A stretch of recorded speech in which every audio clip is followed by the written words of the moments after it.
June 1944. Near Vitebsk, the horizon is on fire and the earth trembles from artillery. The colonel is screaming, "Throw the tanks head on! Crush them with mass!" Everyone knows it is a meat grinder. But in the corner stands a thin lieutenant, a former math teacher, and says quietly, "It is a calculation error." He asks for a single self-propelled gun.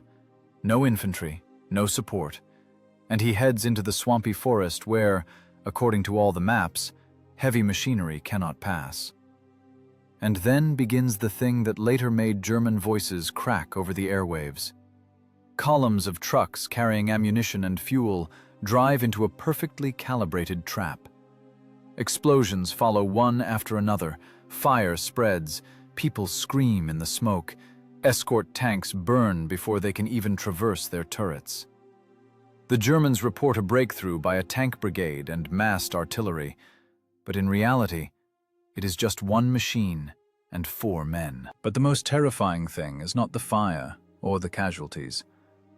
The eeriest part is how this man later returned to an ordinary school, stood at the chalkboard, and taught children the same thing he used to destroy the enemy. And how, 20 years later, his former loader came to him with a small bundle. What was inside? Watch until the end. It contained proof more terrifying than any medal. June 1944, the Vitebsk region. The ground beneath their feet didn't just shake, it vibrated with a frequency that could have been calculated, had there been time. The artillery preparation was turning the horizon into a solid line of fire, grinding the German defenses into dust. But here, in the cramped log shelter of the staff bunker, the air was heavy not with TNT, but with cheap tobacco, sweat, and concentrated fear. A kerosene lamp swung from the ceiling, casting twitching shadows onto the map spread out on a roughly hewn table. This wasn't just topography. For the men hunched over the paper, these blue and red lines meant life, or, far more likely, death. The colonel, the regimental commander, was on the verge of a breakdown. His face, gray from insomnia and ingrained dust, was twisted in a grimace of rage. He stabbed a thick finger at a height marked on the map with a bold circle. His voice rose to a scream, drowning out even the distant rumble of the cannonade. The demand was simple and bloody. A frontal assault. Throw a platoon of tanks straight into the throat of the German defense, break through, crush them with mass. It was the standard logic of an infantry officer. For every action, there is an equal and opposite reaction. But in the corner of the bunker, leaning against the log wall, stood a man for whom war looked different. Lieutenant Smirnov, 27 years old. Before the war, a high school math teacher.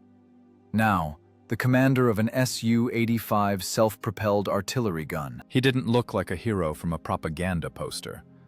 Thin, stooped, with eyes perpetually squinting as if trying to make out the solution to an equation on a chalkboard covered in chalk. He looked at the map, but didn't see heights and ravines. He saw vectors, parabolas, and variables. For him, the battlefield was a giant math problem where the unknowns always outnumbered the equations. And he knew the solution the colonel was proposing led to a negative result, to zero, to the destruction of the platoon without achieving the objective. "Comrade Colonel," Smirnov's voice sounded quiet, but strangely distinct in the chaos. "It is a calculation error." Silence hung in the bunker, heavy as a tombstone. The staff officers froze. Contradicting a commander in the heat of an offensive was a tribunal offense. The colonel slowly turned his head. His eyes were bloodshot. "What did you say, Lieutenant?" "I said a frontal attack on that height has no solution in the field of rational numbers." Smirnov approached the table. His fingers, long and thin, did not tremble. To tremble was to make a coordinate error. The Germans have Panthers dug in there. Direct fire range is 1.5 kilometers. Our T-34s will burn before they even reach the attack line. That is not a battle. That is a statistical error. The colonel slammed his fist on the table. The pencils jumped. You think to teach me, mathematician? I need a breakthrough, now. You need a result, Smirnov parried. His tone remained icy. Emotions were just unnecessary noise in the signal to him. Permission to propose an alternative solution to the equation. He pulled his own drawing from his map case. It wasn't a staff map. It was a schematic drawn with charcoal on a piece of thick paper. The lines were straight, the angles precise. We won't hit them head-on. We will change the conditions of the problem. Instead of a platoon, I request one machine, my Su-85. The staff officers exchanged glances. One turretless self-propelled gun against a fortified region? It sounded like the ravings of a madman. One, the colonel squinted. Are you looking for death, Lieutenant? I am looking for efficiency. Smirnov traced a line around the height, through a forest mass considered impassable. The Germans are pedants. Their logistics run like clockwork. I have calculated the ammunition supply schedule. If we cut this artery deep in the rear, their tanks on the height will run out of shells after 2 hours of combat. We won't storm the fortress. We will remove its foundation. Smirnov spoke in dry, chopped phrases. He operated with facts like a surgeon with a scalpel. The Su-85 is not a tank. It is a hunter's tool. It lacks a rotating turret, which is a minus in a maneuvering battle, but a plus in an ambush. Low silhouette, powerful 85mm gun. Muzzle velocity, 792 meters per second. Enough to stitch through any German medium tank, or turn a truck into a cloud of burning debris from a kilometer away. I don't need infantry, the lieutenant continued. Noise breaks camouflage. I only need my crew and a full combat load. We will go through the swamps. No one expects heavy armor there. This introduces the factor of surprise, which multiplies our efficiency by the coefficient of enemy panic. The colonel was silent, looking at the lieutenant. There was something frightening about this former teacher. A lack of fear? No, a lack of humanity. Smirnov looked at war not as a tragedy, but as a job to be done with minimal resource expenditure. The forest is thick there, grunted the chief of intelligence. You going to knock down trees with your barrel? The driver mechanic has a clear movement algorithm. Smirnov cut him off. We will get through. The whole traverse angle has been calculated. The engine thermal regime is under control. If you are wrong, Lieutenant, the colonel sighed heavily, realizing he had no other options but to send men to the slaughter. I will shoot you personally, even if you're dead. The probability of my error is less than 3%, Smirnov replied calmly, rolling up his schematic. Permission to execute? The colonel waved his hand. It was not the gesture of a commander, but of a tired man sending a madman to certain death, just so he wouldn't interfere with the others dying according to regulations. Smirnov left the bunker. Outside, the air shimmered with heat and noise. He checked his watch. The second hand chopped time into equal segments, indifferent to human fates. He had exactly 40 minutes to get to the machine, conduct the briefing, and begin movement. A three-dimensional model of the terrain was already building in his head. The forest ceased to be just trees. It turned into a set of vertical obstacles with set coordinates.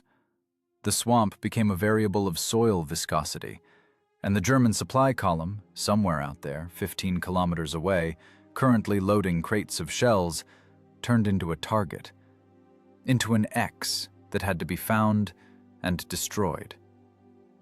The lieutenant headed toward the revetment where the metal of his self-propelled gun cooled under a camouflage net. His class was ready for the lesson. The topic? Applied ballistics in wooded, swampy terrain conditions. He knew the crew was already waiting. They were also part of the equation. 4 men in a steel box, united by a single task. No poetry. Only physics, geometry, and 85 millimeters of arguments. Smirnov adjusted his holster as he walked. He didn't feel a heroic surge. He felt only the cold, focused tension of a mind ready to solve a high-complexity problem. The plan was insane from a tactical standpoint, but flawless from a mathematical one. And mathematics, as the lieutenant loved to repeat to his students, is the only language in which eternity speaks to humans. And today, that conversation would be short. He approached the machine. The loader, wiping an oily rag, looked questioningly at the commander. Smirnov did not smile. "Start it up," he tossed out, climbing onto the armor. "We're moving out. We have an equation that needs to be simplified to 0. The engine of the Su-85 coughed blue smoke and roared, gaining RPMs. 30 tons of steel shuddered as if waking from hibernation. Ahead was the forest, beyond it the enemy, and between them, only the intellect of one man and the precision of his calculations. 30 tons of metal broke the geometry of the forest, turning the chaos of nature into a lane for a killing machine. The diesel roared at low RPMs, choking on the load, but the driver didn't let it breathe. Here, in the thicket where trees stood like a wall, the concept of a road did not exist as a class.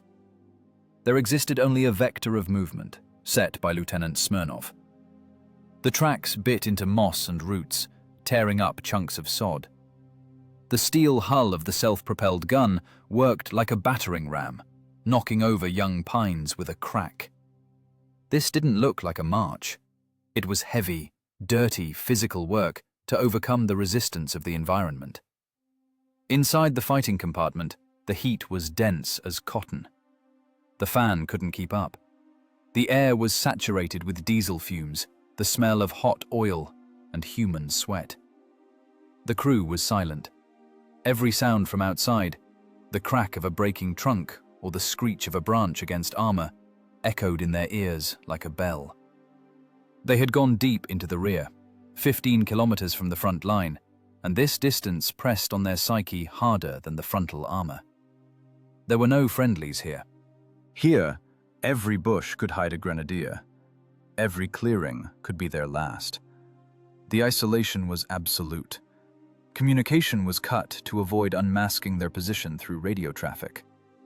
Now they were alone in a universe limited by the swampy forests of Belarusia. Smirnov couldn't sit.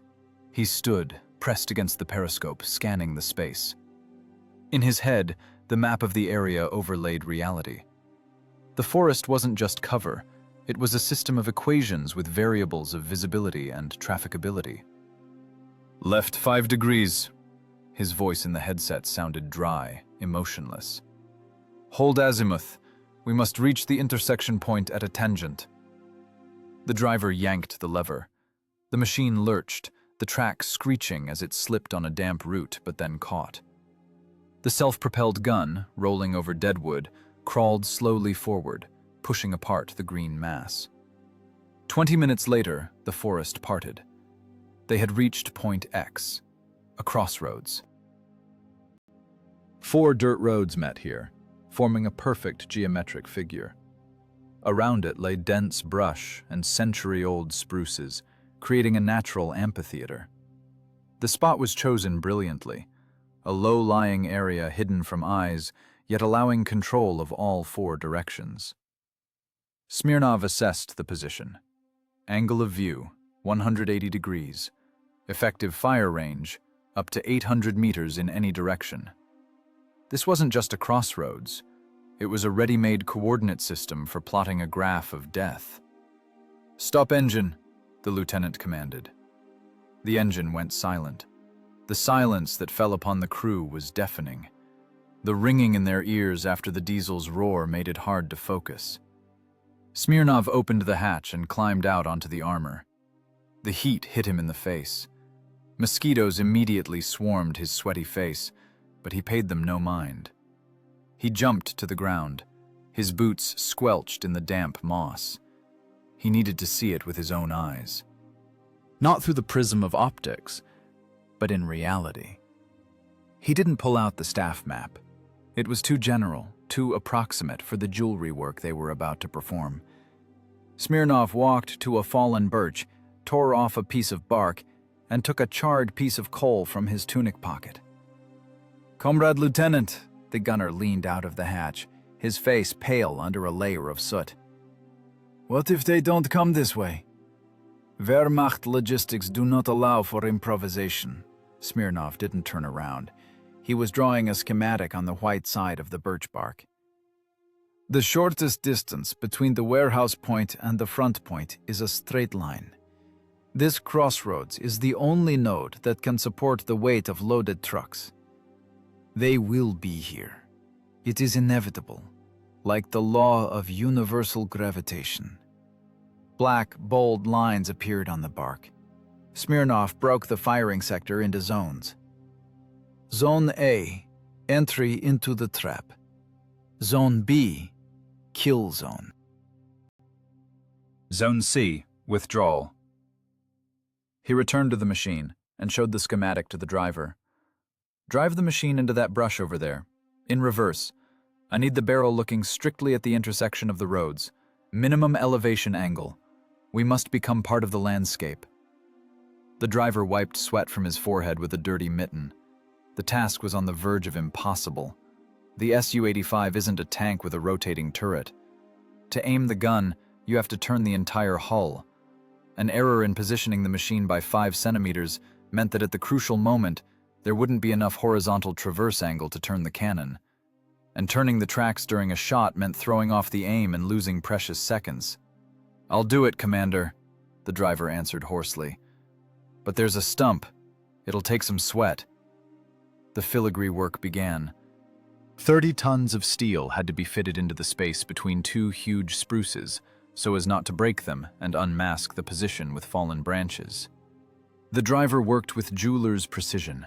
The self-propelled gun backed up, growled, inching millimeter by millimeter into the green womb of the forest. Smirnov directed from the outside using hand signals. A little left. More. Stop. Back. When the engine finally stalled, the self-propelled gun disappeared. The hazelnut brush swallowed it. The long gun barrel with its muzzle brake was lost among the branches. From 5 paces away, it was impossible to tell that a steel predator was hiding here in the shade of the trees. Smirnov personally checked the camouflage, throwing armfuls of ferns onto the armor. Now the machine blended with the forest not just visually, but texturally. The crew gathered by the track. The men breathed heavily, like after a marathon. Nervous tension sought an outlet.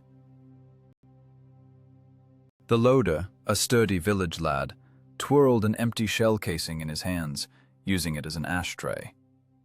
His hands were trembling slightly. "Quiet here," he said, looking into the thicket. "Too quiet. Like a graveyard." "There will be a graveyard here in an hour," Smirnov answered calmly, checking the slide of his personal pistol. "Right now it is simply a point on the map with X and Y coordinates." "Comrade Lieutenant," the gunner looked at the commander with hope. "Will we get out? If the column has an escort, we have armor, in name only." Smirnov looked at his men. He saw their fear. Fear is a natural reaction of the organism to an unknown variable. His task as commander was to replace the unknown with a constant. "Armor is the final argument," he said firmly. "If we get hit, it means we have already lost the intellectual duel. Our protection is calculation. We will strike before they understand what is happening. We will use the factor of time." "The enemy will react," while we will act according to a pre-written script. In this equation, we are the constant, and they are the variable approaching zero. He unfolded the piece of birch bark on which their fate for the coming hours was drawn in charcoal. Watch closely. Sector 1, lead vehicle. Hit it with high explosive. Objective, stop the column. Sector 2, the rear vehicle. Box them in. Then, methodical shooting of the center. Range, 300 meters. No lead, aim for center of mass. He spoke of death and fire, but his tone resembled an explanation of a new theorem at a chalkboard. This calm, dry voice worked on the crew better than vodka or political lectures. They saw before them not a madman, but an engineer of the situation. Fear receded, giving way to concentration. "To your stations," commanded Smirnov, glancing at his watch. "Class begins on schedule." The men dove into the hatches. Heavy lids clanged shut, cutting them off from the outside world full of forest smells and bird songs. Now their world became the cramped fighting compartment, lit by a dim bulb and the eyepiece of the gun sight. Smirnov took his seat. He pressed against the panoramic sight. In the crosshairs of the reticle, the empty crossroads stood frozen. The theater of military operations was ready. The scenery was set. All that remained was to wait for the actors destined to die in the first act. Silence returned to the forest, but now it was different. It wasn't the peaceful silence of nature, but the ringing silence of a cocked hammer. The tension thickened so much it seemed the air inside the self-propelled gun could be cut with a knife. Smirnov closed his eyes for a second, visualizing the flight trajectory of the shell. Everything was ready. The trap had snapped shut before anyone even entered it. Mathematics had come into its own. The silence in the casemate of the self-propelled gun was not an absence of sound, but a physical quantity having density and weight. It pressed on the eardrums harder than the roar of artillery preparation. The outside world, severed by 30 millimeters of armor steel, seemed an illusion. The only reality was the gun breech, the oil streaks on the levers, and the heavy, stale breathing of 4 men. The June sun had turned the fighting compartment into an oven. The temperature climbed, the metal grew hot, turning the air inside into a thick, viscous substance that had to be forced into the lungs with effort. Lieutenant Smirnov did not take his eyes off the dial of his trophy watch. The second hand moved in jerks, slicing off moments of life that could be the last. 17 hours, 12 minutes. According to his calculations, no more than half an hour remained until the appearance of the first variable in this equation. The crew was silent, but it was the silence of a taut string. The gunner kept wiping the panoramic eyepiece with a rag, even though the optics were perfectly clean. The loader shifted a shell from palm to palm as if weighing his fate. 16 kilograms of death. A unitary cartridge with an armor-piercing slug. "Comrade Lieutenant," the loader's voice sounded hoarse, breaking the sterility of the weight. "What if intel was wrong? What if they changed the route? We're sitting here like in a coffin. No comms, no support." Smirnov slowly tore his gaze from the watch and looked at the fighter. In the loader's eyes, he read not the fear of battle, but the fear of the unknown, the fear of error. Smirnov knew that look. It was how students looked before a test they weren't prepared for. "Intelligence makes mistakes in conclusions, not in facts," the lieutenant said calmly. His voice was even, devoid of emotion, like a broadcaster announcing the weather forecast. "But we are relying not on intel data, but on mathematical statistics." He tapped a finger on the gun breech, drawing the attention of the entire crew. This was his lectern. "Remember, Germans are slaves to the clock. Their logistical machine is flawless, but that is precisely its fatal vulnerability. It is predictable. They try to order the chaos of war with schedules. I analyzed the logs of captured depots for the last 3 weeks. Supply to this sector runs cyclically. Smirnov spoke, and the self-propelled gun's casemate turned into a classroom. Fear retreated before logic. Ammunition is brought strictly on Thursdays. The time window is from 17 to 19 hours. Why? Because at 19:30 they have dinner and the changing of the guard on the front line. A German quartermaster would shoot himself before disrupting the meal schedule. They will come. Not because they want to, but because it is written in their invoices. Mathematics does not lie. The gunner grinned crookedly, but his hands stopped shaking. He pressed against the side again.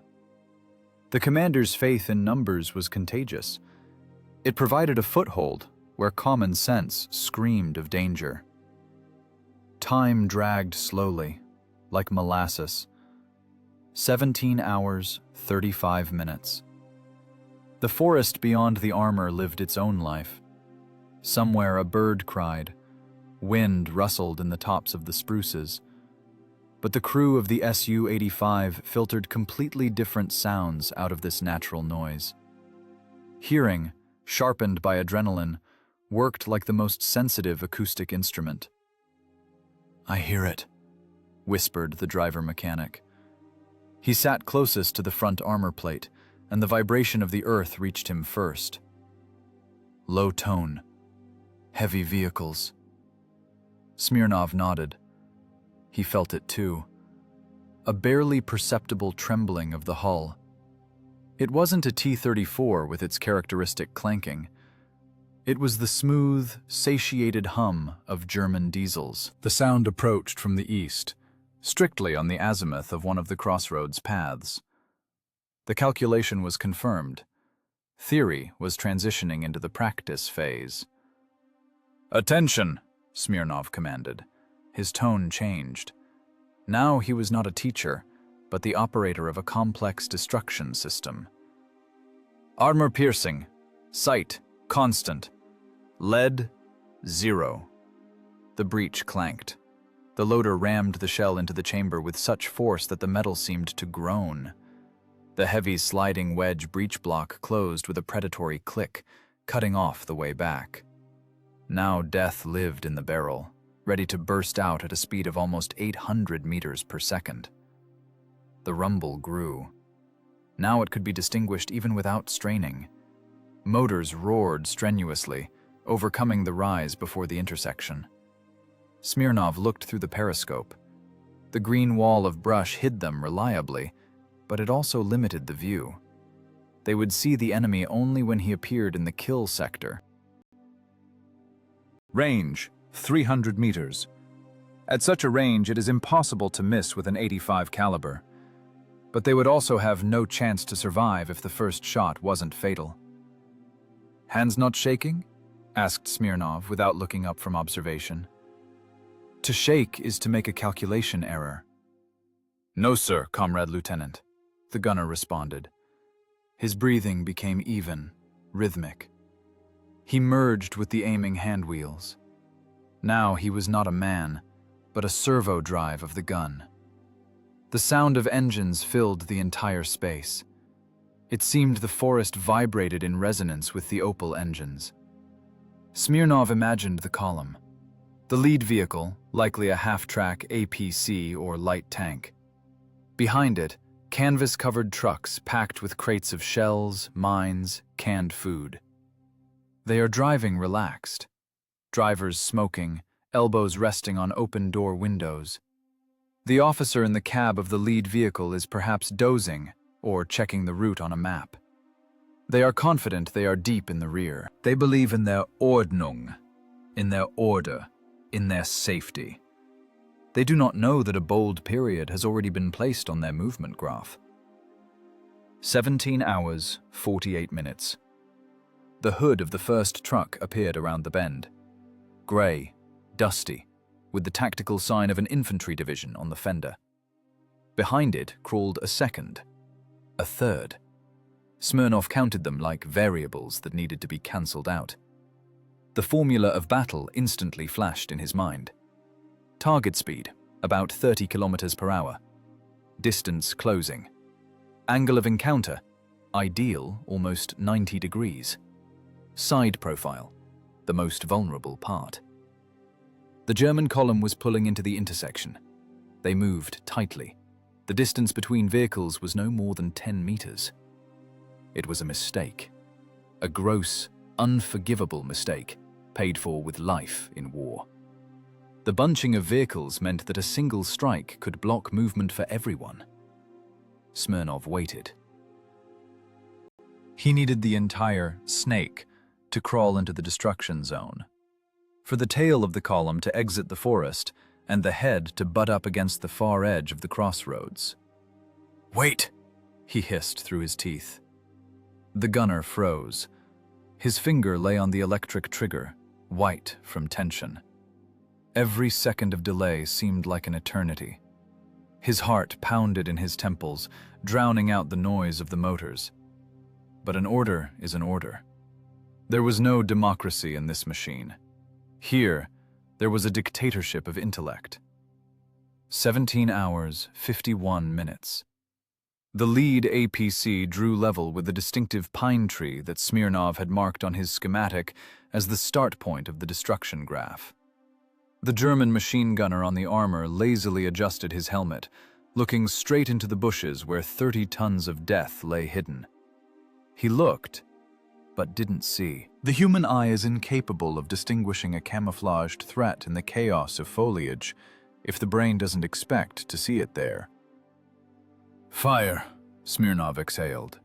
The word fell into the silence of the casemate like a stone into water, and immediately the world ceased to exist in its previous form. In its place arose pure kinetic energy. 792 meters per second. Such is the muzzle velocity of the .85 caliber. This is faster than the speed of sound.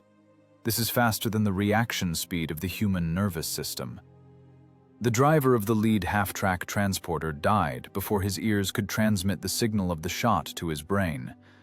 Physics here outpaced physiology. An armor-piercing slug weighing 9 kilograms slammed into the vehicle's front plate.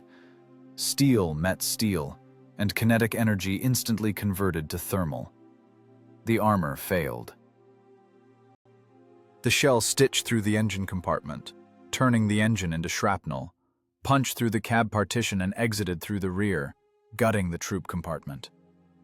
The transporter jerked as if hitting an invisible wall and burst into flames. Only a fraction of a second later did the sound of the shot reach the German column. A dry, whipping crack, like the sound of the sky splitting open. "Hit confirmed!" The gunner's voice was devoid of triumph.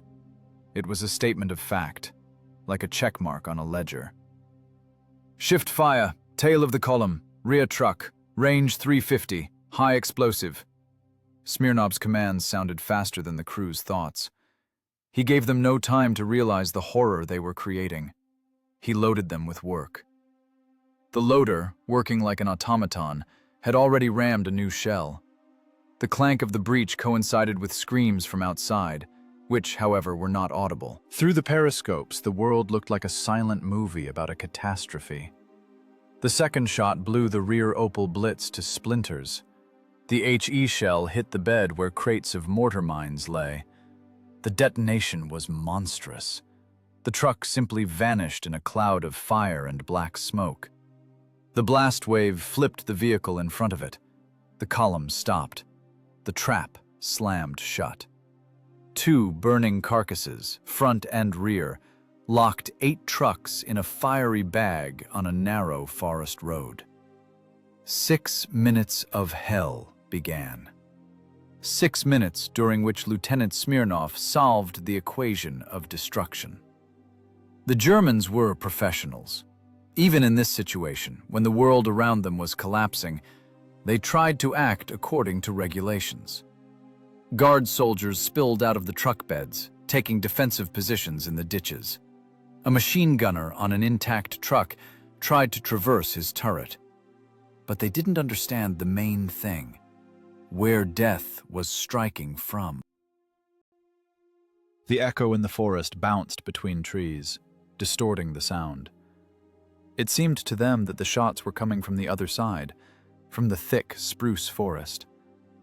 They opened heavy fire on empty bushes, shooting up ferns and tree bark. Smirnov watched this panic through the optics. He saw their faces distorted by fear, their chaotic movements. To him, they were not people, but chaotic variables disrupting the order of the system. "Third in column, fuel tanker, armor-piercing, fire!" The self-propelled gun shuddered. The gun recoil nearly grazed the commander's shoulder. In the cramped casemate, it became impossible to breathe from powder gases. The fan howled strenuously, but it only swirled the hot, acrid smoke. Eyes watered, throats scratched, but stopping was impossible. Rate of fire, that was the key factor. While the enemy is in shock, maximum damage must be inflicted. The shell hit the tanker. The fuel explosion looked like the birth of a small sun. A fireball covered the neighboring vehicles. Burning gasoline gushed onto the road, flooding the ditches where the infantry lay. Smirnov didn't look away. He recorded the result. It wasn't cruelty, it was efficiency. The burning fuel created a smoke screen that finally disoriented the enemy, but the treetops remained excellent reference points for aiming at the hulls. "Fourth, fifth, fire at will. Don't rush. Shot, check, shot." The mechanic inside the Su-85 performed his part of the work. After each shot, he nudged the machine back or forward slightly, literally half a meter, to throw off the enemy gunner's aim if they suddenly spotted the flash. It was the dance of a 30-ton machine in the bushes, micro-movements saving lives. The trapped Germans darted about. Someone tried to turn a truck around but only crashed into the side of a burning neighbor. Someone ran into the forest, straight under the tracks of the invisible self-propelled gun, and fell, mowed down by shrapnel from their own detonating ammunition. From the outside, it looked like a slaughter. Inside the self-propelled gun, it was the heavy, sweaty work of a factory shift. The loader, wet to the bone, face blackened, grabbed heavy unitary rounds. His movements became mechanical. Grab, turn, ram, remove hand. He didn't think about the fact that this piece of metal was about to end lives. He thought only about not dropping the shell on his feet and not slowing the pace. Rate of fire is the guarantee of survival, Smirnov had drilled into them during training. Now they understood the price of those words. 4 minutes after the first shot, resistance became meaningless. Fire from the road ceased.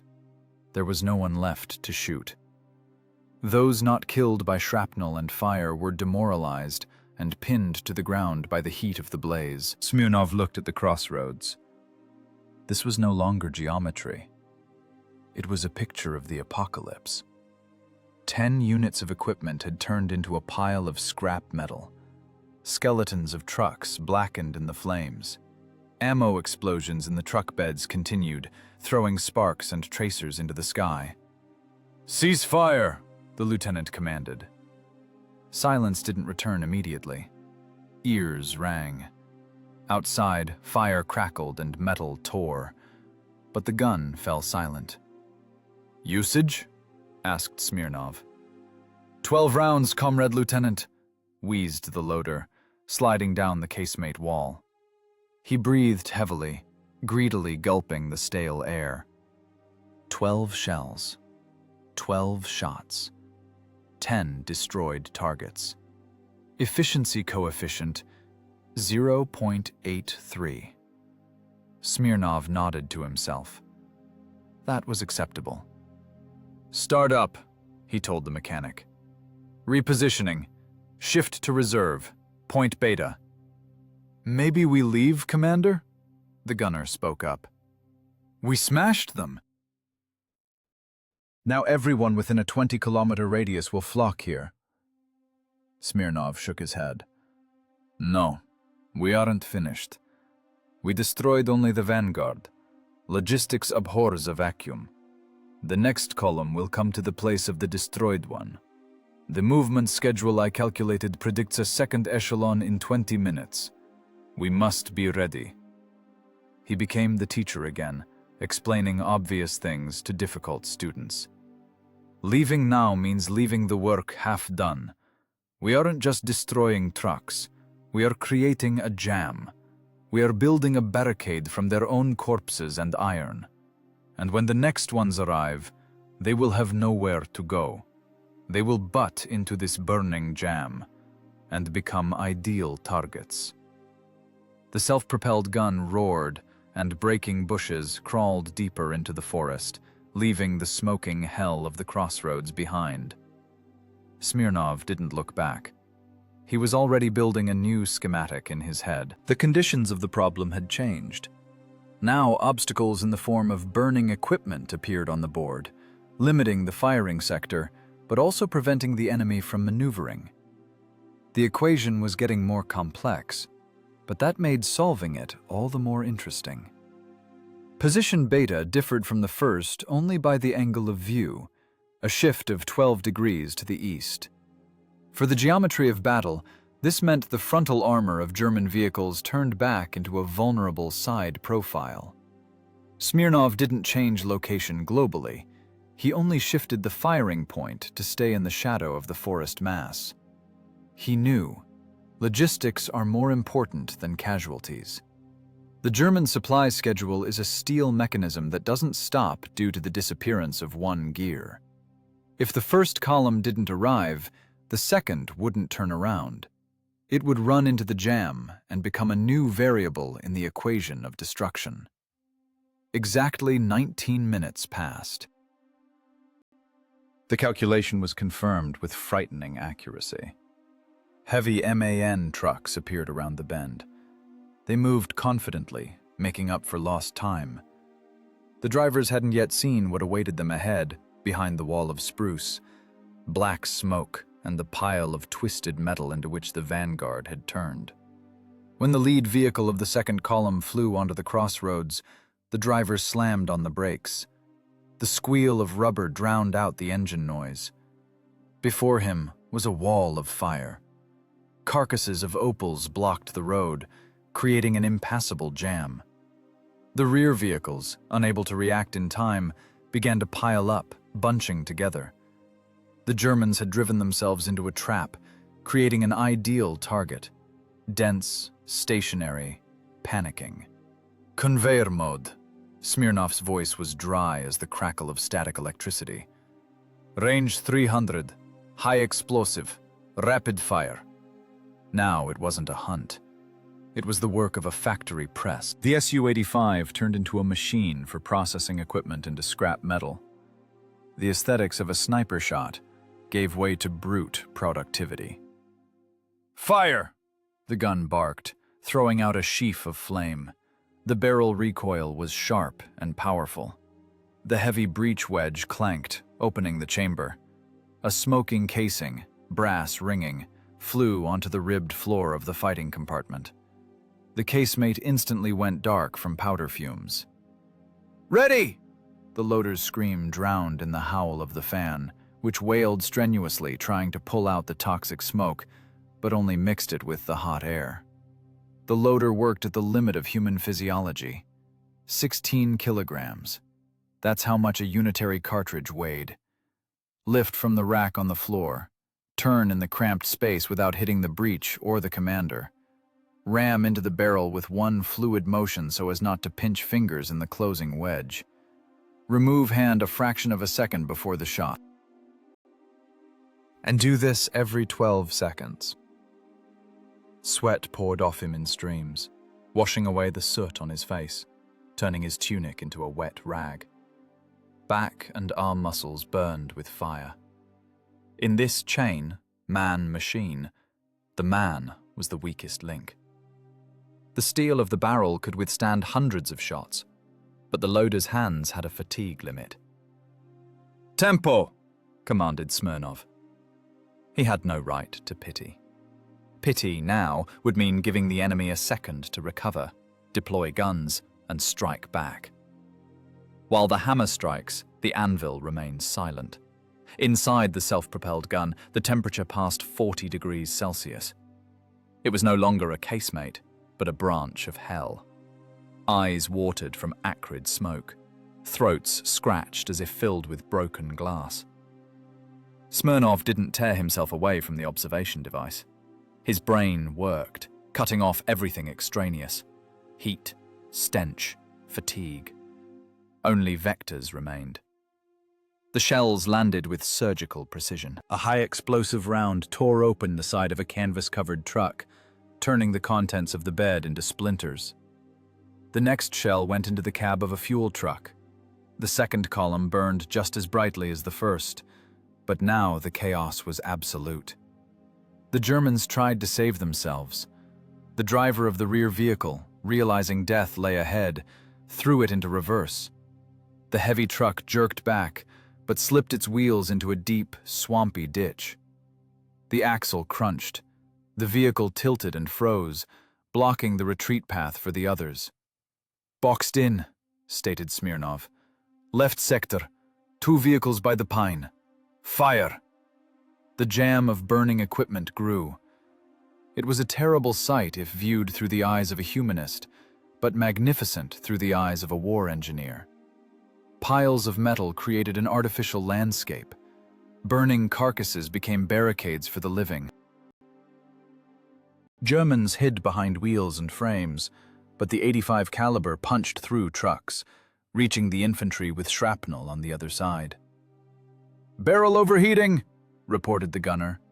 The grease on the breech began to smoke. "Continue," cut in Smirnov. "The metal will hold. The main thing is that the nerves hold." There was nowhere to put the casings. They rolled on the floor, clinking with every movement of the machine, burning legs. Smirnov kicked one aside with his boot. "High explosive!" His command was a short impulse, restarting the mechanism. The loader, swaying from fatigue, reached for another shell. His hands shook, fingers sliding on the lacquered casing. He was on the verge of fainting. Carbon monoxide was doing its work. Consciousness was blurring. "Hold on, Petrov," barked Smirnov without turning around. It wasn't encouragement, but an order. "Mathematics abhors vacuums. If you stop, the equation falls apart." The fighter clenched his teeth so hard his jaw muscles bulged. With a growl, he rammed the shell into the breech. The click of the lock sounded like a starter pistol shot. Outside, the crossroads had turned into a solid sea of fire. 34 units of equipment, the sum of 2 columns, now represented a single burning organism. Black smoke rose in a pillar to the sky, visible for tens of kilometers. It was a signal to everyone, friend and foe alike. Stealth was lost completely. Now their position was marked on the enemy's map with a bold red cross. Smirnov understood this. He knew what was happening in the German HQ right now. Panic giving way to rage, casualty reports triggering another machine, the machine of retribution. Soon, it wouldn't be supplies appearing here. Soon, hunters would arrive. "Cease fire," he commanded when the last truck stopped showing signs of movement. Silence hung in the casemate, broken only by ringing in the ears and the heavy, hoarse breathing of 4 men. The loader slid down the wall, sitting right on the hot casings. He looked at his hands, black, scraped and burned. They shook with a fine tremor. Smirnov glanced at his watch. 19 hours, 5 minutes. They had worked without a break for almost half an hour. In that time, they had destroyed a month's supply quota for an infantry regiment. Cool the gun. The lieutenant's voice was quiet. Prepare to change position. The next ones won't be trucks. He looked through the periscope at his handiwork. The burning jam on the road wasn't just a victory. It was an engineering structure that now worked for them. The tanks coming to kill them wouldn't be able to pass through this debris. They would have to drive onto the shoulder, exposing their sides. Smirnov already saw the trajectories of future shells.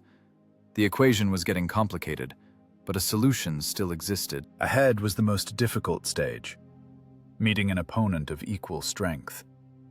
Intellect against armor. Solitude against an armada. 19 hours, 20 minutes. The sonic picture of the battle changed. If before the forest shook from the strained howl of truck engines, now the air filled with a clanking that made teeth ache. This sound couldn't be confused with anything. Metal on metal. Tracks chewing the earth. Approaching the crossroads blocked by the burning carcasses of 2 destroyed columns was the 5th convoy. This time, the German command included a new variable in the equation: armored escort. Into the sight eyepiece floated an angular turret with the long barrel of a 75mm gun. Panzer IV, modification H, with side skirts. A serious opponent.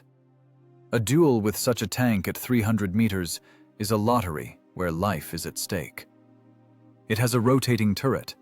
Lieutenant Smirnov has only a hull that must be turned with the entire weight of the machine. The German has the advantage in fire maneuver. Smirnov has only the advantage of the first move, and a position he turned into a mathematical trap. Tanks, the gunner's voice wavered. For the first time that endless evening, animal fear slipped into his tone. It is one thing to shoot defenseless trucks, and quite another to go up against a predator equal in strength. I see them, Smirnov remained icy.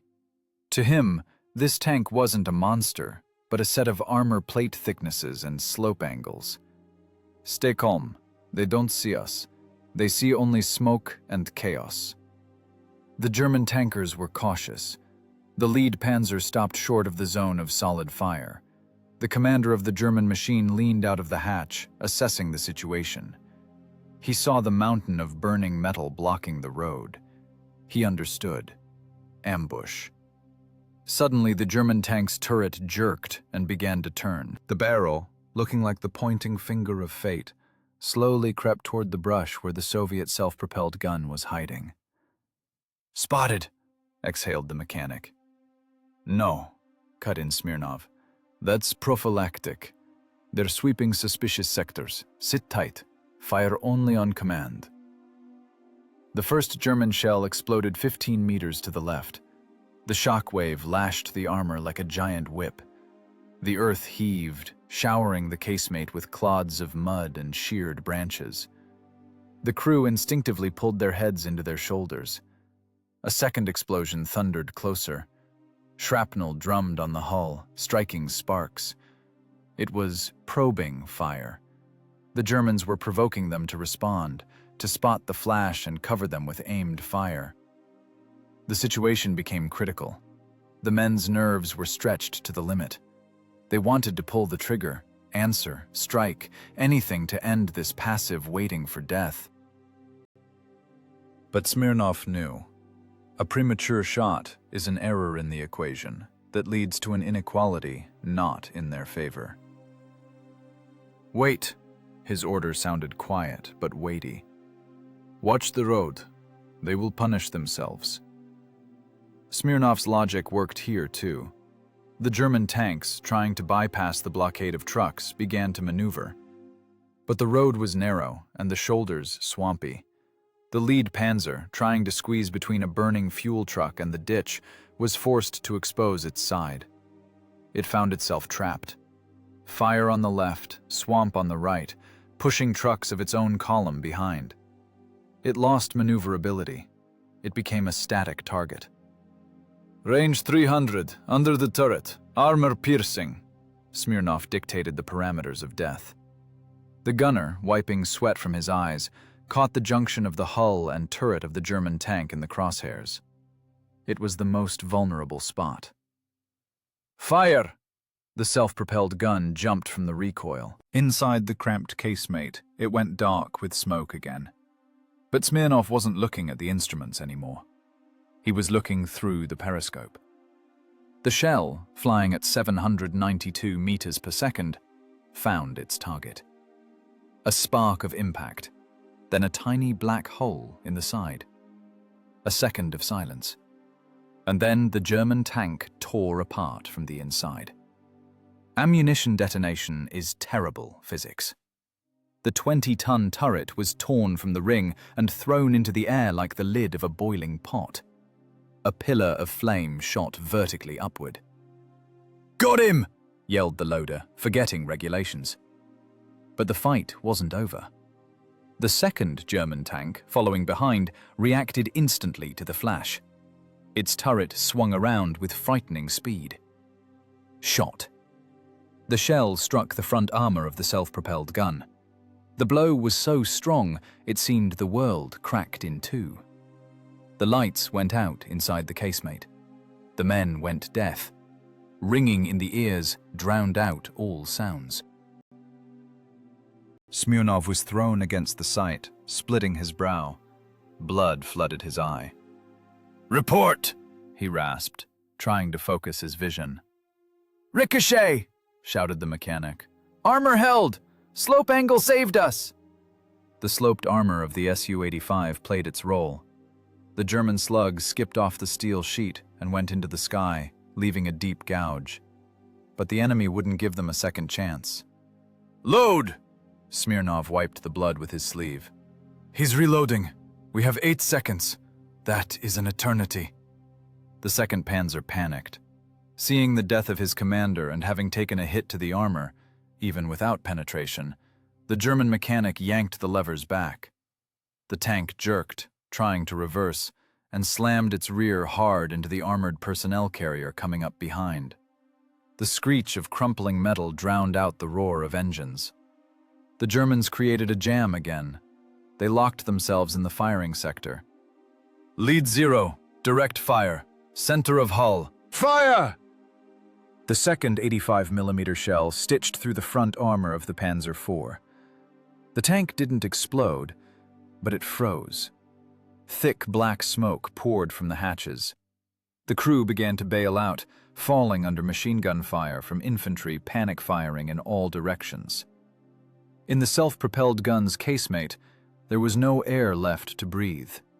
The gun barrel was so hot, the paint on it began to bubble. "Barrel overheated," reported the gunner. "Recoil is sluggish. Recoil brake is at the limit. A couple more shots and the wedge will jam." "Nothing to cool it with," answered Smirnov. "We work.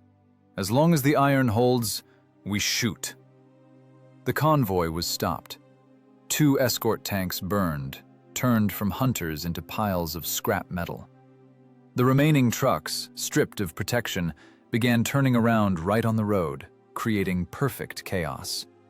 Smirnov looked at this picture of destruction with grim satisfaction. It was the triumph of intellect over brute force. The German tanks were more powerful, their optics better, their crews more experienced. But they lost because they entered battle under conditions dictated by a math teacher. They were squeezed into a narrow corridor, stripped of maneuver, and destroyed one by one. "Load high explosive." Smirnov's voice became quieter. The adrenaline storm began to recede, giving way to leaden fatigue. "Finish off the trucks. The equation must be solved to the end." The loader's hands moved on inertia. He looked like a robot with a dead battery. Every movement was made through, "I can't." But the shell went into the breach. The lock clanked. The self-propelled gun barked again, sending a high-explosive round into the tail of the column. Smirnov felt no triumph. He felt only the weight of responsibility. He had just killed 50 people and burned millions of Reichsmarks worth of equipment, using only geometry, physics, and 30 tons of Ural steel. It was terrible, but flawless work. Silence began to thicken in the forest again, but now it smelled of burnt rubber, roasted meat, and red-hot iron. The battle was dying down. The crisis had passed, but hands still trembled from tension that no mathematics could relieve. 19 hours, 30 minutes. A time associated with dinner and rest in peaceful life had become the reference point of a new reality here, at the forest crossroads near Vitebsk. Silence returned. But it wasn't the ringing, anxious silence of waiting that hung over the forest 2 hours ago. It was the silence of a graveyard, heavy, dense, saturated with smells that made the head spin. It smelled not of forest and pine needles, but of burnt rubber, melted plastic, burnt human flesh, and red-hot, cooling metal. This bouquet of smells was the chemical formula of destruction. Lieutenant Smirnov struggled to flip open the commander's hatch. The metal burned his fingers even through canvas mittens. He climbed out onto the armor, and for the first time in 2 hours, inhaled air that had slightly more oxygen than the gas-filled fighting compartment. His lungs burned as if he'd gulped ice water. His legs wouldn't hold him. The adrenaline that had served as fuel for his nervous system all this time burned out completely, leaving behind leaden heaviness and emptiness. He looked down at the result of solving his equation. The scene resembled an installation from hell. On a narrow patch of forest road and in the adjacent ditches, 34 units of equipment burned. 34 variables struck from the list of the living. It was a landfill of history. Skeletons of Opel Blitz and MAN trucks stood nose to nose, overturned, torn apart by internal explosions. Their cabs, once the geometry of German order, had turned into shapeless lumps of steel. Fuel tankers, having become epicenters of fires, scorched the earth around them to black ceramic. Smirnov looked at this not as a victory, but as a balance check. He began to count, in his mind, automatically, as he was used to doing at the school blackboard. 10 trucks with ammunition. At an average load of 3 tons, that's 30 tons of shells. 30 tons of death that won't fall on the heads of Soviet infantrymen tomorrow morning. That's roughly 5,000 shots for 105mm howitzers. That's a thwarted artillery preparation of an entire battalion. 4 fuel tankers. That's tens of tons of gasoline. That means tomorrow, German tanks on the front line will stop with dry tanks. They won't counterattack. They will become stationary targets for IL-2 attack aircraft. 2 destroyed Panzer IV escort tanks and 3 APCs. That's minus a combat unit capable of holding a kilometer-wide front sector. All this math added up to one giant total. 4 men and 1 Su-85 self-propelled gun in 120 minutes of combat destroyed the logistical potential that supported the vital functions of an entire Wehrmacht army corps for 6 weeks. The efficiency coefficient was off the charts. This wasn't just an ambush. It was an economic catastrophe for the enemy, created with minimal means. The other crew members began climbing out of the hatches. They looked like miners after a shift in the face, only instead of coal dust, their faces were covered in greasy soot from powder and burnt oil. Eyes, circled in white from goggles, looked at the world with a vacant stare. The gunner jumped to the ground and immediately fell to his knees. He vomited. The organism rejected the combustion products he had breathed for the last 2 hours. The loader sat on the edge of the open hatch, legs dangling, looking at his hands. They shook with a large, uncontrollable tremor. Muscles that had thrown hundreds of kilograms of steel at a conveyor pace now refused to obey the brain. "Alive," the driver mechanic said hoarsely, running a dirty palm over his face, smearing the soot. "Commander, we got them all. Root and branch." Smirnov nodded. He didn't want to speak. His tongue stuck to his palate. A continuous ringing stood in his ears. the consequence of acoustic trauma from shooting in a confined space. He took out a canteen, took a sip of warm, stale water. It was the tastiest water in his life. He looked at the burning column. The flames had already begun to subside, giving way to thick, black smoke. Somewhere inside the mangled vehicles, cartridges popped occasionally, remnants of infantry ammo. But these were death throes. The contrast between the scale of destruction and the handful of men who created it was stunning. 30 tons of Soviet steel against 1,000 tons of German metal. 4 human brains against the fine-tuned supply machine of the Third Reich. And intellect won.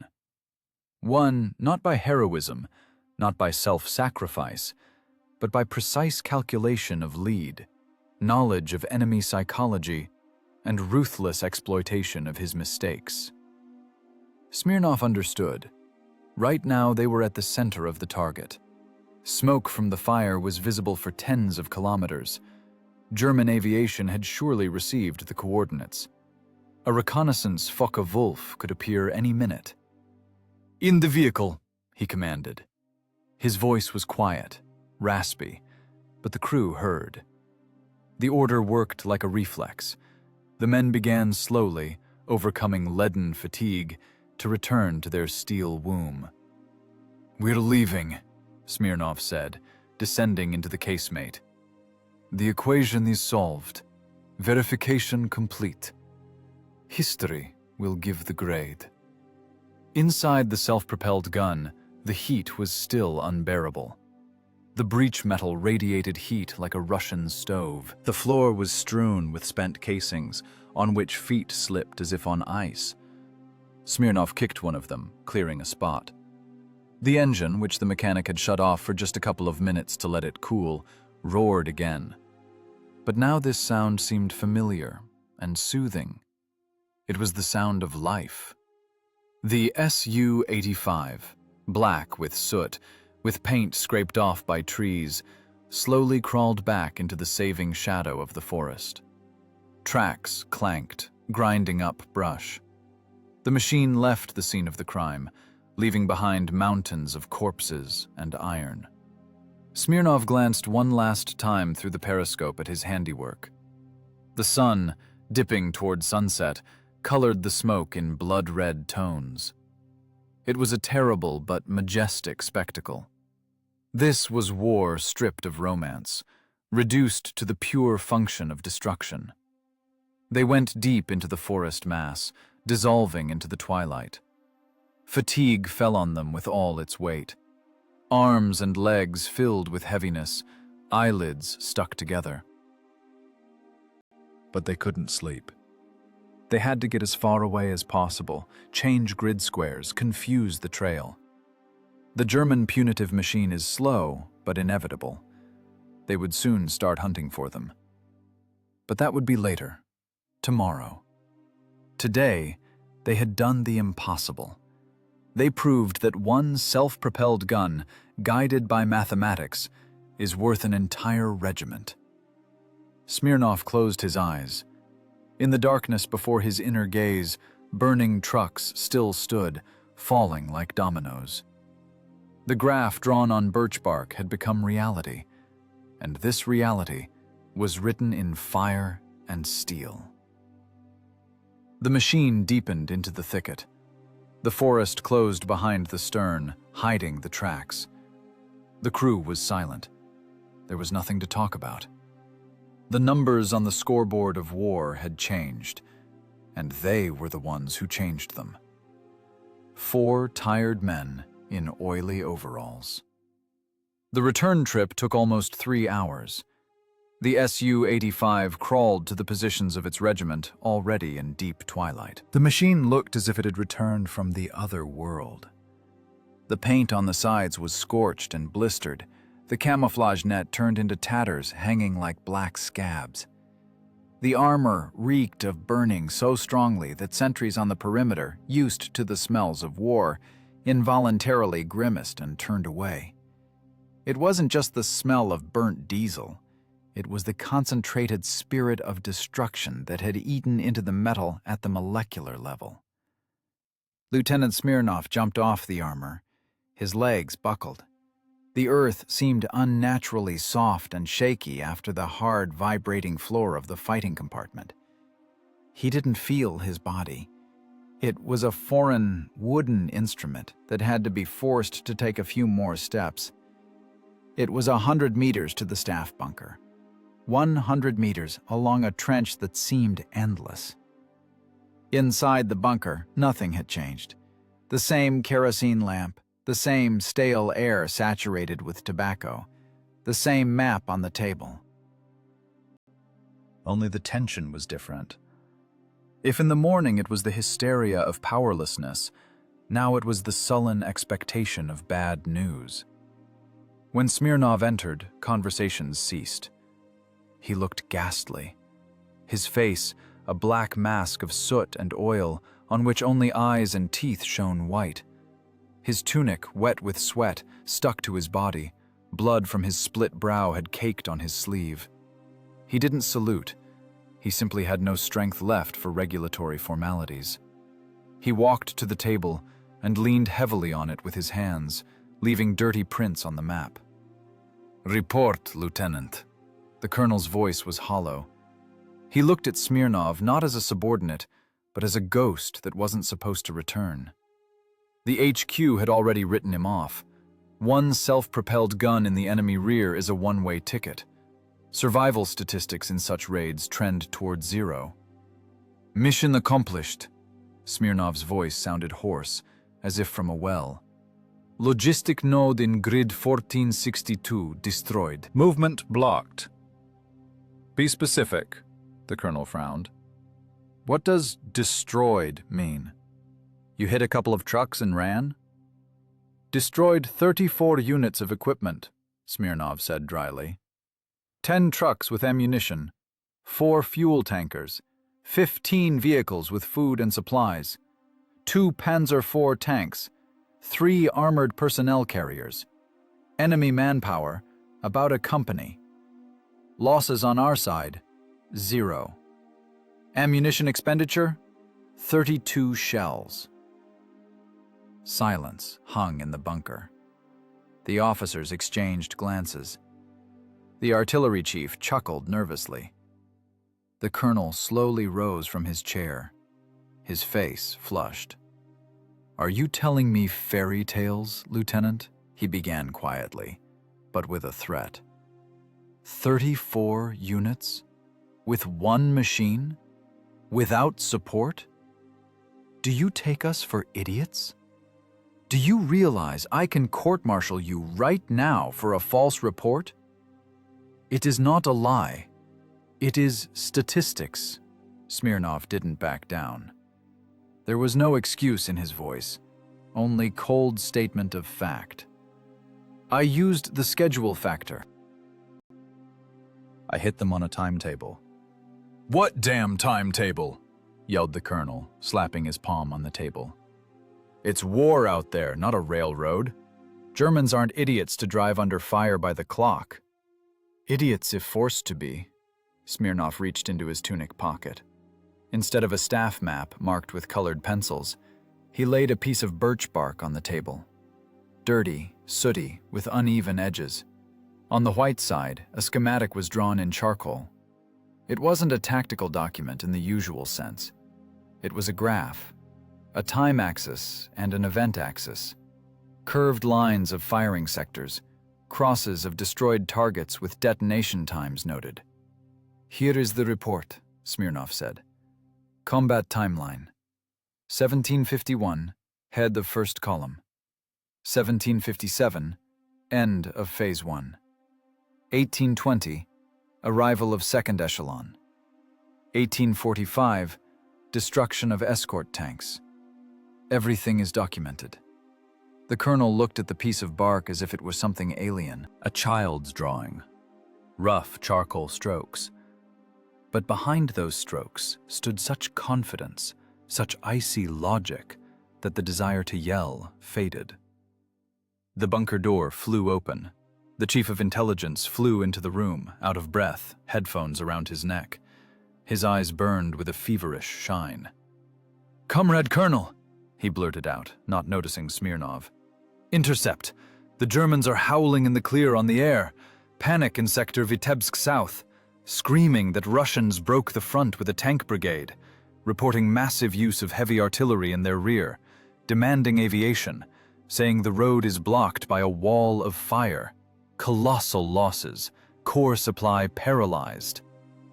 The scout fell silent, catching his breath, then added more quietly, "Our observers from the towers confirm. Column of smoke to the heavens, burning so hard you can see the glow even from here. It's hell out there, Comrade Colonel." Real hell. The colonel slowly moved his gaze from the intelligence chief to the filthy lieutenant, then back to the piece of birch bark. The information in his head assembled into an impossible but obvious picture. Tank brigade? Massed artillery? No. One math teacher with 4 oil-stained soldiers did this. "A brigade, you say?" muttered the colonel. He picked up the birch bark. His fingers got stained with coal. This piece of wood weighed more now than all the folders with operational plans. On it was drawn not just a battle scheme. On it was a formula for a new type of victory. A victory where gun caliber is secondary and calculation is primary. The staff officers were silent. The skepticism that hung in the air a minute ago evaporated. In its place arose heavy, almost physical respect. They looked at Smirnov, and in their eyes, fear could be read. Fear of a man capable of turning the chaos of death into an ordered table. So, a graph. The colonel carefully placed the birch bark back on the table as if it were a jewel. "And you burned the tanks?" "Yes, sir. Trapped in a bottleneck, stripped of maneuver, destroyed as stationary firing points," answered Smirnov. "The equation balanced, Comrade Colonel." "Go get some sleep, Lieutenant," the regimental commander said quietly. "Go. Tomorrow you will tell me how you do it, in detail, with formulas." Smirnov nodded, turned, and walked to the exit. His back was straight despite the savage fatigue. When the door closed behind him, the colonel took out a cigarette, lit it, inhaled deeply, and exhaled smoke at the ceiling. "Mathematician," he said into the void, shaking his head. "Damn him." A child's drawing turned out to be scarier than a whole artillery battalion. On the table, among maps and reports, lay a piece of birch bark, a mute witness that in war, the winner is not the one who screams the loudest, but the one who thinks the fastest.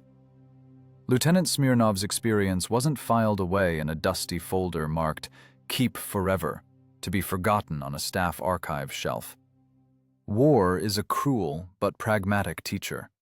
It instantly discards the inefficient and greedily absorbs what allows killing the enemy with the least cost. What happened at the forest crossroads near Vitebsk ceased to be a legend and became a methodology. The colonel kept his word. Smirnov didn't get an early promotion or a gold star on his chest right away, but he received something greater, the resource of influence. They gave him men. Now, in the intervals between battles, when the regiment was pulled back to the second echelon for replenishment and repair, strange classrooms unfolded in forest clearings. Here, they didn't practice marching or memorize garrison regulations. Here, they taught thinking. The scene was always the same. A crate from 120mm mines stood on end, serving as a lectern. The role of a blackboard was played by the sooty side of a self-propelled gun, or simply a piece of plywood painted black. In Smirnov's hand was not a pistol, but a piece of chalk or charcoal. Sitting before him were the crews, young guys, yesterday's tractor drivers and laborers, who were yet to burn or survive. Forget the word heroism. Smirnov's voice sounded dry, without pathos. He spoke just as he once explained the Pythagorean theorem to fifth graders. Heroism in war is often the consequence of someone's mistake. Didn't look, didn't calculate, had to cover the embrasure with a body. We don't need dead heroes. We need living killers of equipment. He drew a schematic on the plywood. Straight lines of roads, firing sectors, angles of shell impact on armor. Your weapon isn't just an 85mm cannon. Your main weapon is timing. The German fights by the clock. If you know his schedule, you own his life. In the self-propelled artillery regiments, an innovation authored by the former math teacher was introduced. It was called the card of analytical observation, a simple sheet of paper ruled into columns. Recorded in it were not just spotted targets, but time of appearance, movement intervals, cargo types. Smirnov taught crews to see not tanks and trucks, but a system. "Look at the dust," he said, pointing the chalk at the schematic. "If the dust stands in a pillar and settles slowly, heavy equipment is moving. If the dust is low and ragged, wheeled vehicles. If there is no dust, but the ground shakes, means tanks are moving on wet soil, and their speed is 15% below calculated. Enter the correction into your lead." Smirnov taught them analytical ambushes. Previously, tactics boiled down to a simple rule: see it, shoot it. Smirnov broke this template. He taught patience. He explained that the first shot shouldn't just be accurate, it should be blocking. "Don't hit the lead vehicle if it doesn't block the road," he instructed. "Let the snake crawl into the hole. Hit the rear one, lock them in, create a jam. A jam is a shooting gallery. In a shooting gallery, the targets don't shoot back." The young lieutenants listening to him frowned distrustfully at first. They wanted attacks, speed, onslaught. But after the very first raids planned by Smirnov's method, skepticism was replaced by fanatical faith in numbers. The effect of these lessons manifested within 2 weeks. On a front sector stretching 30 kilometers, the character of combat operations changed. Soviet self-propelled guns stopped going into frontal attacks on fortified heights. They dissolved into the forests. They became ghosts. German supply convoys began to disappear. Not just take losses, but vanish entirely, along with their escorts. In Wehrmacht radio intercepts, panicked notes sounded more and more often. German staff officers couldn't understand the Russians' logic. Before, it was straight as a rail. Mass artillery prep, shouts of "hurrah!" an avalanche of tanks. The Germans were used to this. They knew how to beat it back. But now, something else was working against them. Strikes were delivered where they weren't expected. Deep in the rear, on lateral roads, at watering holes. The Germans nicknamed this tactic Geisterangriff, ghost attack. They couldn't calculate the algorithm of the Soviet commander's actions because this algorithm was non-standard. It was a war of intellects, and in it, the Berlin military school began to lose to Ural ingenuity, multiplied by mathematical analysis. Smirnov didn't just teach shooting. He taught the geography of murder. "The forest isn't an obstacle," he explained, standing by his machine, which didn't have a clean spot left from ricochet marks. "The forest is a filter. It passes infantry, but holds back equipment. Use this. Drive the enemy to where his armor becomes a burden.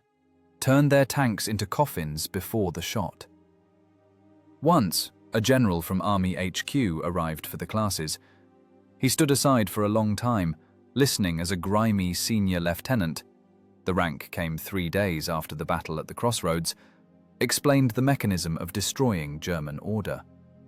Smirnov spoke about how destroying a fuel truck is more important than destroying a Tiger, because a Tiger without fuel is just 40 tons of useless iron. while a destroyed fuel truck stops 10 tigers. The general didn't interfere. He only said quietly to the adjutant accompanying him, "Don't disturb. Victory is being forged here cleaner than in open hearth furnaces. He is teaching them to fight with their heads, not numbers." Smirnov's methodology spread like a forest fire. Crews began to compete not in the number of shells fired, but in the efficiency of ammo expenditure. The term Smirnov standard appeared. 1 target, 1 shell. Misses came to be considered bad form, a sign of professional unfitness. Regiments developed their own mathematicians, commanders who sat over maps with slide rules before battle, calculating the routes of German reserve supplies. War on this sector of the front became different. It became quieter, but deadlier.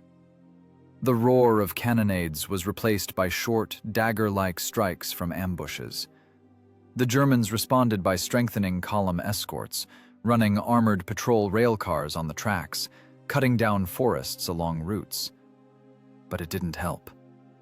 Soviet self-propelled guns hit from maximum ranges, using folds in the terrain which Smirnov taught them to see as ready-made trenches. Smirnov himself continued to fight. He didn't go to HQ, although he was offered a place in the operations department. His place was in the casemate of the Su-85, but now he felt he wasn't alone. His intellect had been cloned. Dozens of machines operated by his algorithms. It was no longer a single duel. It was systemic work on dismantling the Wehrmacht war machine. Every evening, returning from a mission, Smirnov saw crews of other machines drawing something on scraps of paper or in the sand. They argued about trajectories, shell flight times, column movement graphs. He saw the soldiers' eyes change. The doom of the victim left them. In them appeared the cold, calculating glint of a hunter who knows the beast's habits better than the beast knows itself. This was the math teacher's main achievement. He didn't just burn a column. He changed people's consciousness. He proved that in war, thought is material, and its weight is measured in TNT equivalent. The equation he solved alone was now being solved by an entire army, and in this equation, no room remained for the enemy. Years passed. Shell craters in the forests near Vitebsk healed over with grass and moss, turning into barely noticeable scars on the body of the earth. Rusty skeletons of German Opels and Panzers that once blocked traffic at the forest crossroads had long been cut into scrap and melted down into peaceful tractors or rebar for new buildings. Iron has a property of returning to the cycle of substances, losing the form of a weapon. But memory is matter of a different kind. It doesn't rust and isn't melted down.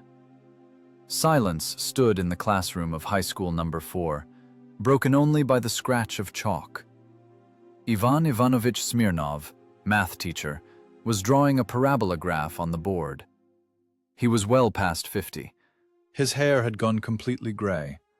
His back stooped slightly. But the hand holding the chalk remained as steady as in June 1944, when he laid the crosshairs on the side of a German tank. To the students, he was just a strict instructor, a dry crust who tolerated no tardiness and demanded ideal precision in calculations. They didn't know that this man, explaining the properties of a quadratic function to them, once solved equations where the variables were lives and the equals sign was death. Smirnov never wore medals to school. The iconostasis on his chest, in his opinion, interfered with the perception of the subject. He believed a teacher's authority should be built on clarity of thought, not past merits. The children knew he had fought. All men his age had fought back then. But no one knew the details. He didn't tell tall tales about exploits, didn't speak at assemblies with pathos-filled speeches about patriotism. When asked about the war, he answered briefly, "It was hard work, with high risks," and returned to the lesson topic. For him, the blackboard remained a battlefield. Only now the enemy wasn't German logistics, but chaos in young heads. He taught them not just to count, he taught them to think structurally. "Mathematics tolerates no approximation," he said, dusting chalk dust from his fingers. "A sign error at the beginning of an equation leads to a catastrophe in the answer. In life, as in ballistics, there are no trifles." The students nodded, but hardly understood the depth of that phrase. For them, catastrophe meant an F in the grade book. For Smirnov, a burning crew and a failed mission. There was a knock at the classroom door. The knock was heavy, confident. The door opened, and an elderly man appeared on the threshold. He was dressed in a simple worker's jacket, holding a worn cap in his hands. His face was etched with wrinkles, and his broad palms resembled the roots of an old oak. Smirnov froze. He recognized that look instantly, though he hadn't seen it in over 20 years. It was the look of a man watching an open gun breech, waiting for the casing to eject. "Permission to enter, Comrade Commander." The visitor's voice was hoarse, smoky, but in it sounded the same notes as in the cramped casemate of the self-propelled gun. The class went quiet. The students shifted their gaze from the teacher to the strange guest. They had never heard Ivan Ivanovich called Commander. "Enter, Petrov." Smirnov put down the chalk. His voice trembled, but only for a moment. "Enter, Loader." They didn't hug. Sentimentality wasn't in their character. They simply shook hands. The handshake was long, firm, masculine. In that gesture, there was more memory than in all the memoirs of the world. Petrov, the former loader of the Su-85, the man whose hands once worked like an automatic loader, now worked at a factory. He had aged, grown heavy, but the core inside remained the same. "I was just passing through," Petrov said awkwardly, crumpling his cap. "Thought I'd drop in, check the coordinates." He walked to the teacher's desk. Smirnov gestured for him to sit, but Petrov remained standing. He reached into the inner pocket of his jacket and pulled out a small bundle wrapped in a clean cloth. "Here," he said, unwrapping the fabric. "Kept it. Thought it would get lost in the moves, but no. It survived." On the lacquered surface of the desk lay a piece of old, yellowed birch bark. Its edges were frayed, the charcoal had flaked off in places, but the drawing was still clearly visible. Straight lines of roads, crosses of targets. The time marked next to each cross. A graph of death drawn in the forest near Vitebsk. Students in the back rows craned their necks. They saw just a dirty piece of wood. But Smirnov saw a document of terrible power. "Remember, Commander?" Petrov asked quietly. "Mathematics doesn't lie. You said that then. We only survived thanks to this. Armor didn't save us. This here saved us." Smirnov ran a finger over the rough surface of the bark. He remembered the smell of burning, the heat of the red-hot casemate, the weight of responsibility. This piece of birch bark was proof of his righteousness, proof that intellect is capable of grinding down brute force. The tanks rotted in the swamps. The self-propelled gun was melted down long ago. But this fragile piece of wood, on which a thought was inscribed, survived. "Show them," nodded Petrov at the silenced class. "Let them know. Otherwise they think war is running and screaming. But war is sitting and calculating." Smirnov took the birch bark. He turned to the class. 30 pairs of eyes looked at him with expectation. Now he had to say something important, the most important thing in all his years of teaching. "This," he said, lifting the piece of bark, is the most powerful weapon I had at my disposal. This is not a map. This is an algorithm." He began to tell the story. For the first time in years, he spoke of war not with dry facts from a history textbook, but in the language of a situational engineer. He spoke not of blood and pain, but of lead calculation, of logistics graphs, of how knowledge of physics allows 30 tons of steel to defeat 1,000 tons. He spoke of how the .85 caliber is just a tool, a hammer in the hands of a master. But without a blueprint in the head, the hammer is useless. He told how 4 men stopped an armada without making a single superfluous movement, because every action was mathematically justified. Absolute silence stood in the class. Even the slackers in the peanut gallery put aside their business. They looked at the old teacher and saw him transform. Standing before them was not a dry crust with a pointer, but an officer whose weapon was a cold, sharp, ruthless mind. "Remember," Smirnov concluded, looking at his students, "armor can be pierced, a shell can ricochet, and the engine can stall. The only thing that doesn't misfire is your intellect. As long as you think, as long as you are capable of analyzing and calculating moves, you are invincible." Petrov stood by the window, looking at the schoolyard flooded with sunlight. He smiled into his mustache. He knew his commander was right. Back then, in '44, they won not because they were braver than the Germans. The Germans were brave too. They won because their commander turned the battle into a problem that had only one solution. The bell rang sharply, like a dismissed command. But no one jumped from their seats. The students sat, digesting what they had heard. Smirnov placed the birch bark on the desk, next to the class register. 2 documents of the era, one about who was present at the lesson, the other about who remained alive thanks to knowledge of the subject. "Class dismissed," Smirnov said in his usual, even voice. "You may go. Petrov, stay." The class slowly filed toward the exit. Passing the desk, many cast a glance at the piece of bark. Now to them, it wasn't trash. It was an artifact, a symbol that the chalkboard and the battlefield are inextricably linked. When the last student left, Smirnov walked to the window and stood next to the former loader. "Thank you for keeping it," he said.